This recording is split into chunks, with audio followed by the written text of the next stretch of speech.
It felt off, and I'm just a little judgy on any con that doesn't give me a special badge as a presenter.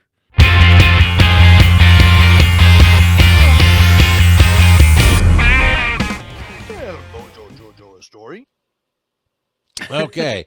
Was this mine? Did I put this one in? Yep. Yeah, okay. Hold, Okay. that's way too many Ks. Well, you know. So Joe is going to tell the first part of the story so I can see how salty or not salty we get. But we're going to tell you the story of trying a new convention out this last weekend called Con Nooga. Oh, Con Nooga. Yeah, it was different, very different from other conventions that we've done. Even just before we got there, it was different because we had our contact, and we're like, hey, we would love to come. We would love to do our show there, and they texted back and they were like, okay, but you have to do 5 panels in order to get your pass. And we're like, yeah, sure. Well, for 2 passes, basically. Yeah. And so we're like, okay, well, let us know what panels you've got, and we will suggest ones that we think we'd be good on.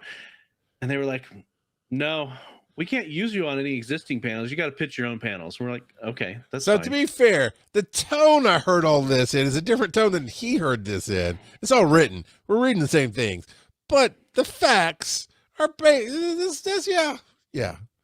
And so we pitch our various. I'd like to play a little devil's advocate too. We applied.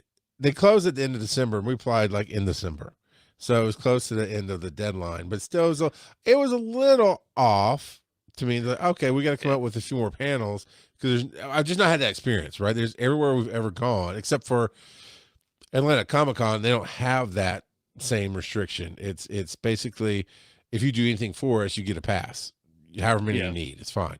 Because that's not where they make. I mean, they make money there, but it's not where they make their money. They make their money selling things and all. I mean, they have hundreds of celebrities, so it's a lot. Yeah, the panels are kind of an afterthought at Atlanta Comic Con. Yeah. So other than that, it struck me as odd as well to go, okay, we got to come up with more panels to cover this, and so we just pulled from the backlog of Dragon Con stuff, more or less. Yeah, and so we pitched 6 panels. They took all 6 of them. That first day, we had 2 panels lined up, and we got our tickets. We walked around the con a little bit, and we went to our room that we were going to be doing our panel in. We sat there. And the first one was how to be a podcast guest and get us back. Yep. And we sat there, and nobody showed up. Yeah. And like literal. Okay. Somebody from the con stuck their head in and checked on us for a minute. Yeah. What, didn't they? Wasn't that day? Yeah. Yeah. But that was it. And like, hey, it'll get better. And the only reason we stayed was we had a panel right after that in the same room. Yeah. And so they have no signage regarding what panels are going on into the different rooms. Yeah. The app that they use for the schedule is not that great, and it's got a bunch of bugs. Like there's a button on there that says add to favorites, and there's a button there that says you can filter by your favorites. Those don't work. You can't, like, even if you press the button and it says add it as your favorite, it's not. And so, whereas every other con that we've gone to had either had a physical schedule that they handed out to people, or they had an app that actually worked. And a lot of times, some kind of signage on the outside of rooms. Signage. The only signage that they had outside of rooms were track names, but all of our stuff was in random. Like that, those first 2 panels were in were next to the signage for the author's track. And the Wise and Nerdy live show was next to the sign for the LARP track, and 2 of our other ones were in the really, really big rooms. But to be honest, I didn't see any panels that would have required the big room at all. They wouldn't have. I saw no panel that even would have filled the small rooms. So the panels were not not good. I saw plenty of people walking around, but I didn't see like anybody. Now, when you say in the panels were panel not rooms. good, you're just No, about, the attendance. The yeah, attendance. okay, yeah. Sorry. Yeah, no, I was just checking because I didn't sit on any others, but I didn't know if you had. No. You're good. And it just the experience was lackluster. And you and I, we talked to a couple of people before we did a panel called Everyone is John. And Thanks we to talked, Bob Magoo introducing us to that. yeah. Which it was a lot of fun. We had, that was our best attended panel. Mhm. We had like 12, 15 people in the Yeah. audience, something like that. And in a room that holds 300 or more. Oh, I would have guessed closer to 500 or 600. But All right, yeah. no, huge room. And we had 12 to 15 people. But anyway, we were talking to a couple of people that were sitting in the audience, asking, we're like, this is our first Con Nooga. How about you? And they said that they've been attending since 2018. And we're like, oh, okay. Well, how does this one stack up? And they're like, yeah, no, the vibes are completely off with this one. They were like, the vibes started to be off last year, and then they told us a little bit of the history that the convention center started changing the rules last year, and then they changed the rules even more this year, and so that's what they were attributing to the vibes being off and whatnot, because some of the rules they were doing bag checks at the beginning. Like you walked in with a bag, they sifted through the whole thing. Which again, I did not see a problem with that, and they had plenty of people always at the line. Never really backed up for that. No, it didn't. But then they also had rules about various cosplay weapons that you were allowed to bring, and restricting that quite a bit, whereas I guess in the past it hadn't been restricted. And there's a lot of things that got mentioned, and you even looked up some stuff, and nothing was like concrete, like, oh, this is it. That can see. And if that's how the rules had always been, I would get that. But sure. I think a lot of people were upset, especially because they changed the rule. The announcement came out like just a few weeks beforehand that some of these rules were changing. So much so that some of the vendors that had signed up for the vendor hall pulled out because they would violate the rules, because they said no outside food. Right. Now we did see the candy nut people, because you bought some of the candy nuts. Yep. But we heard that they had to pay a huge amount to be able to sell food in the vendor hall. Like Ben was saying they spent $3,000 to get their booth for the weekend. That the candy nuts people. And so this is our only experience. We can only go off of based on what other people said. But we were told that they're not going back. The Con Nooga will not be going back to the convention center. They've already canceled their contract for next year, and they're shopping around for something else. We personally aren't planning on going back to Con Nooga. Yeah. It cost me too much money. So I was able to turn it into an anniversary trip. It was close enough. I knew it was coming in, obviously November, December, wherever we got accepted in it. And so I talked to my wife about going, and so we did that. Otherwise, I would have been out, because I have my own pins to sell. Didn't sell any of them. So it's not like I could really make, my costs back. But the biggest thing for me is that our names are not listed in the app, so you can't just find us if you're looking for us. So other anecdotal things, so the second one was on podcasting, and on that Thursday night. So afterwards, I went to meet my wife. We stayed at the hotel that's there, the Marriott that's there at the convention center, and so I met her out front after I was done, and I was telling her that experience. And I'm not going to speak for you, Joe, but I think you're with me on, man, the fact that two people showed up and was hungry for information. That can't be every panel, or I can't afford to come back, period. But I will do a panel for that kind of person, and love that we did that. And I was out front talking to my wife about it, and this guy's like, "Oh, do you run the podcasting here?" I was like, "No." I was really like, "No, I don't run anything here." I came in from Atlanta, and I was doing 2 podcasting panels, and that was our experience. He's like, "Yeah, I wanted to come to the podcasting one, I had marked it on the app, but then I couldn't find it again, and I didn't know when it was." And of course, that's my other second thing was that's the first one. The second was no paper signs, no. You can't walk up to the rooms. Now it's a standard civic center. So on one side of the hall you have meeting breakout rooms, and then down the halls you got bigger breakout rooms, and then you've got this big space that always becomes the vendor hall and the big main stages and all that stuff. You can't walk up to any of the doors and see what's going to go in there today at all. And that's a huge problem for me. And that's honestly been my experience with the Chattanooga Civic Center. The 2 cons that I went there that I won't go back to were both in that building. And it's like, how are people supposed to find you if they don't even know if something's going on in that room, and there's no way for the app to really tell you? It was frustrating, but I went to Reddit and looked it up, and I wouldn't say a lot because percentage of attendees, there's only like 10 or 12 people commenting on the Reddit thread, but everybody who commented was like, "Oh, I had such a great time. It's good to see people." I'm like, I'm not going to yuck your yum. Good for you. But there was somebody saying, "Well, this is too much." Like they compared it to Dragon Con, because if you get the early bird, it's around $80, $90 somewhere there for Dragon Con. They said 4 days. You're wrong, madam. It's 5 days. Thank you very much, Dragon Con. But they said, and it was $70 for this, and it just, you can't compare things to Dragon Con, but I get it.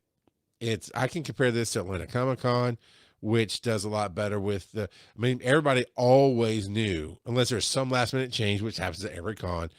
The app was on point. You knew what rooms to see your favorite celebrity in, or the game show, or whatever. And you could usually walk up to the door and there's a sign outside saying it's 2 p.m. is this, 3 p.m. is this, blah, blah, blah, blah. It just, it felt off, and I'm just a little judgy on any con that doesn't give me a special badge as a presenter, or a ribbon, but that's just me being judgy a little bit. So we go through, and I said, man, Saturday's going to make or break this. If we do Everybody is John, which is a game show, and then followed right behind it was Fandom Face Off. The tech in the room, we went there the day before. Oh yeah. And we walked through with the tech guy, and I knew then it's not going to be what I need it to be, but he's done everything he can with what he has. But I didn't even notice what you noticed, Joe, about the sunlight. There's a sunlight over the main stage. Yeah, because what they were, to preface what Charles is getting at, we were trying to use a projector that they had in the room to display, which I asked for ahead of time. I was like, show. I need a projector and audio for this game. And the room would not have accommodated a projector, especially not the cheap projector that they had. But yeah, there was a skylight up above, and it was just way too bright. The projector was working, but unless you were really, really, really focused on it, you couldn't see anything on there. And even then, the bits you could see, if you didn't already know what you were looking at, you weren't going to be able to tell what it was. And we saw it in a darkened room off to the side. We saw one similar, and it worked. That would have worked better. Yeah. But yeah, there's just, so now, because big part of the entertainment of the game show is seeing the movement, seeing the things come up, getting hit with that. And so now Joe's reading the screen to everybody because there's no screen, and it did okay. The six people that showed up for it stayed.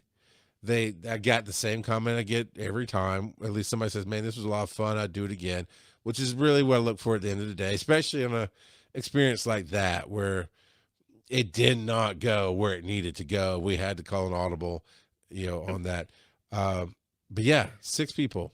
Yeah. So we did 6 panels at 1 p.m. on a Saturday in the main room. Like, is he on paper? Is he best possible chance for me to kill at this con?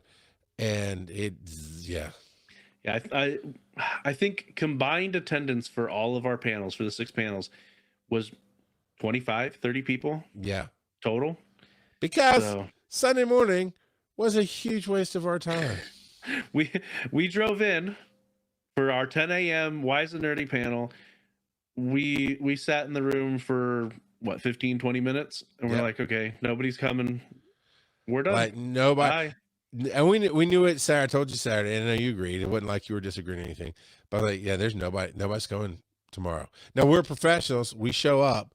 I mean, honestly, Joe, if you had said, look, this weekend has been okay, but it's obviously not for us, and if you'd said you didn't want to come back Sunday, I'd been like, you know what? I get that. I was already there on site. It wasn't any different for me, but we went in that morning. It was like the con was over. Yeah. Right. It was like a late Sunday afternoon at Stellarfest where people are just going home. It feels like. Yeah, and we talked to our friend Ben Meeks. He had his table set up selling his books, and I don't know what his final count was, but when I talked to him Sunday morning, he had sold 4 books the entire weekend. Yeah. And so, yeah, he was telling me he missed Chattanooga. Chattanooga used to be, I believe, late January. Yeah. And they closed up shop last year. Last year was their last, I think it was their 50th show, and it was their last one. And Chattanooga, it felt smaller, but they also had a smaller area, and so it felt more lively. It felt better. People knew, people talked to each other. It felt more personal. Oh, the other thing is Chattanooga will maybe run 3 or 4 things at once. You know, they're still, they know their audiences. I never got a count from them. I always estimated about 300 to 600 people total at Chattanooga is what it felt like to me. And that's just feel. I don't know. But they know their audience is not Dragon Con. And so they program accordingly. And, you know, we the first year we did Wise and Nerdy there, we had 5 or 6 people show up and participate. And it's like, cool. You know, it's not the size that we would love to have, but it was people who wanted to play and interact, and it was great. Whereas Con Nooga easily had 15 rooms going all at once, plus the vendor hall, plus the author's alley, which is in between the vendor hall and the entrance of the convention center. But that was the thing that Ben said, that most people were like A to B. They're just flying through there. It seems like everybody goes there to buy stuff. That is what it felt like, because the most packed area was the vendor hall. Period. Yeah. So yeah. But also, I noted good for the vendors, I guess. Well, but maybe it's definitely good if you were by the door, because I noticed there was only one way in, one way out, all one door, right? It's not like a lot of times there'll be 2, one in and one out. I encourage you to go through the vendor hall to get out. This one, you go in, and this is exactly what we did, because I'm not a big vendor hall guy, and I felt like they packed too much stuff into the space, is what I personally felt like. And so I didn't want to feel like I was hitting people and getting grabbed. But we go in, we go up the first aisle and talk and look, turn the corner, come down the second aisle. And by that time, I was like, have you already walked this, Joe? Because I'm good. You're like, yeah, but I wanted to show you the thing. So we walked the 5 aisles down to the booth you wanted to show me, which was really cool stuff, and it was worth walking down there for. But I wasn't going to go down there on my own. And I didn't go past any of the other vendors that were down that way to then walk back to walk out the door. And I'm like, I wonder how many people do that. You know, if you're in that far back corner from the door, are you getting enough traffic? Who knows? Yeah, I will say, because Ben said because he did some panels, they gave him his table for free. So that's nice. Yeah. They definitely obliged us with 2 passes for all weekend. For doing 5 or 6 panels, whatever we submitted. So it seems like they're trying, but it just, I don't know who they are. I guess that's the real thing. I don't know who Con Nooga is to be able to go, here's how we can modify our stuff to fit, or we don't fit. Yeah. You know? Yeah. They focused on the wrong things, I think. Yeah. They seem to have this feel that if they have enough programming, it'll draw the people, which might be true if people could find out what the programming was. Like I remember searching. I'm like, where's the schedule? Where's the schedule? Where's the schedule? And it wasn't until the day of that I found on their website. They're like, oh, you have to download this app. And I don't know if I missed it before, Sure. or if it wasn't there, if it was updated later. But I couldn't find the schedule up until the day of, and I was like, oh, okay, all right. And like I said, the app was not good, and they really need bare minimum. They should provide at least like a PDF version of the schedule that you could download and print off. If they're not going to print it off themselves, because the app sucked. It was bad. It was real bad.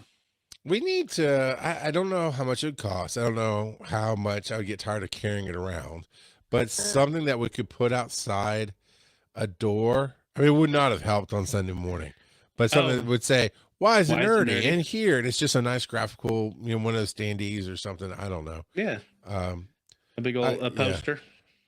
Yeah. I don't know, something. It's just, I want something to catch somebody's eye, right, to come in, but ultimately, I had more fun away from this con than I did at the con, which is I've never said that before.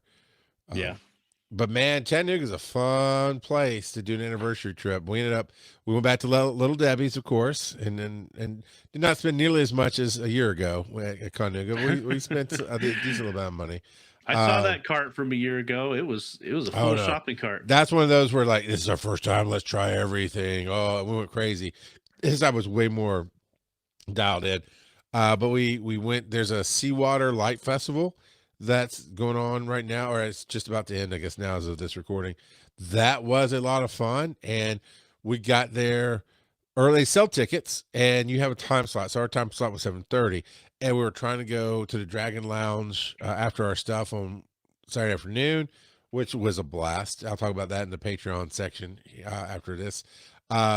Then you happened to find it too and recommended it. I didn't realize you recommended it. I was telling you about it, obviously, but there's a Korean pub is what it's called Hanmi. Thank you. I always mix it up. I try to say Mihan and there's a right Hanmi. And let me tell you, it's phenomenal. So Aaron had found it Thursday night when we were getting agave and rye tacos, which I love. They don't have a whole lot for her to eat because it's all specialty stuff there, but agave and rye is on point if you like to try a lot of different flavors and things. It's really good. And so she found it. I'm like, cool, that sounds great. We looked at the menu, and it was, man. We got in there, and we got in just in time. They said, hey, it's hard to explain. So I got to explain it in my own experience, right? So, Joe, I believe with your travels in the world, you have had this kind of experience. And what I mean, it's like a low country mom and pop barbecue / sandwich place, right? You walk in and there's almost like a ceiling fan going, and it's just wooden tables and plastic chairs off to the sides, right? Yep. And I mean, I'm not sure if the chairs are plastic, but kind of got that vibe. It's like, oh, this is like a mom and pop barbecue. Either it's going to be really great or it's going to be trash kind of feel.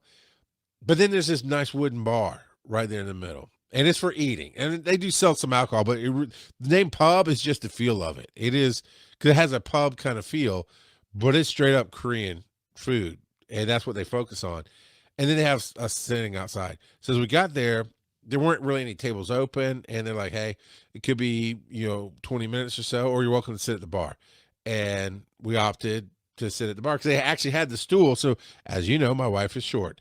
And sitting at a raised chair, if she didn't have anything to put her feet on, that ain't going to happen. Same for me, which is rare, but I'm tall. But same for me. If I sit on a chair that's just a little too tall, feet dangling on anybody's bad. Their chairs didn't do that. So that was great. And sure enough, I'm glad we sat down because then people started packing in behind us and waiting. Oh. The food was phenomenal. I won't go through the whole breakdown because I'll take the rest of the show. Did you try the fried chicken? I've heard absolutely lots of good things about because I'd heard some, and it's on point. Now we tried it with the sauce on the side because my wife is not a big sauce person, and the seasoning on chicken is really good. It's got a hint of spice to it. It's great. Dipping in the sauce was really great. But I saw the people just order it where it's basically tossed and soaked in sauce. Yeah. That looked even better. So it's good if it starts without sauce and it's great. That's great. I had the first night I had ramen, then we went back Sunday afternoon and I had udon there. She tried the short rib and the sirloin, both were phenomenal. And yeah, they have sauces, but she does like Asian flavors on a lot of things, which also then why won't we try it on the chicken? But it's neither there. Yeah, no, it was great. It was fantastic. And then we went to the light show. So our tickets were for 7:30. We got to the light show about 6:30, saying maybe they'll let us in. And they did, which was perfect because the sun's going down. So we got you guys have this sculpture park, which is where the light show is at. Yeah, the art district. And when I say light show, it's like not even statues, it's these wire forms of elephants with lights inside of them and flowers. It's like light sculptures, if you will. And surrounded, along the paths and off the paths are the real sculptures that are always there. And so we had just enough light to walk through the real sculptures and look at them. Then as it's getting dark, you're enjoying the light festival and taking pictures. Well, when we pulled in, they just take your ticket at the gate, which, by the way, just like the vendor hall, one way in, one way out.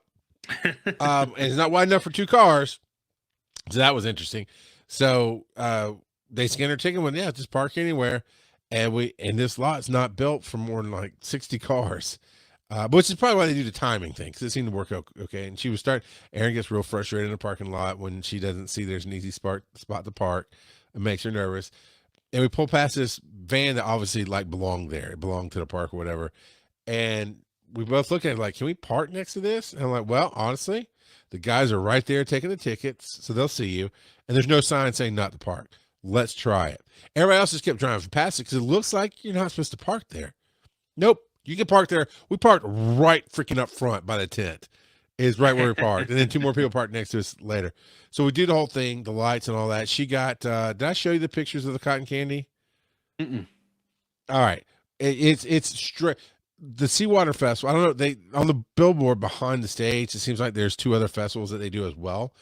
I don't know if they're all Asian themed, but this one's very Asian themed. So in the tent, you had authentic dumplings and different things that were being cooked there for sale that smelled great.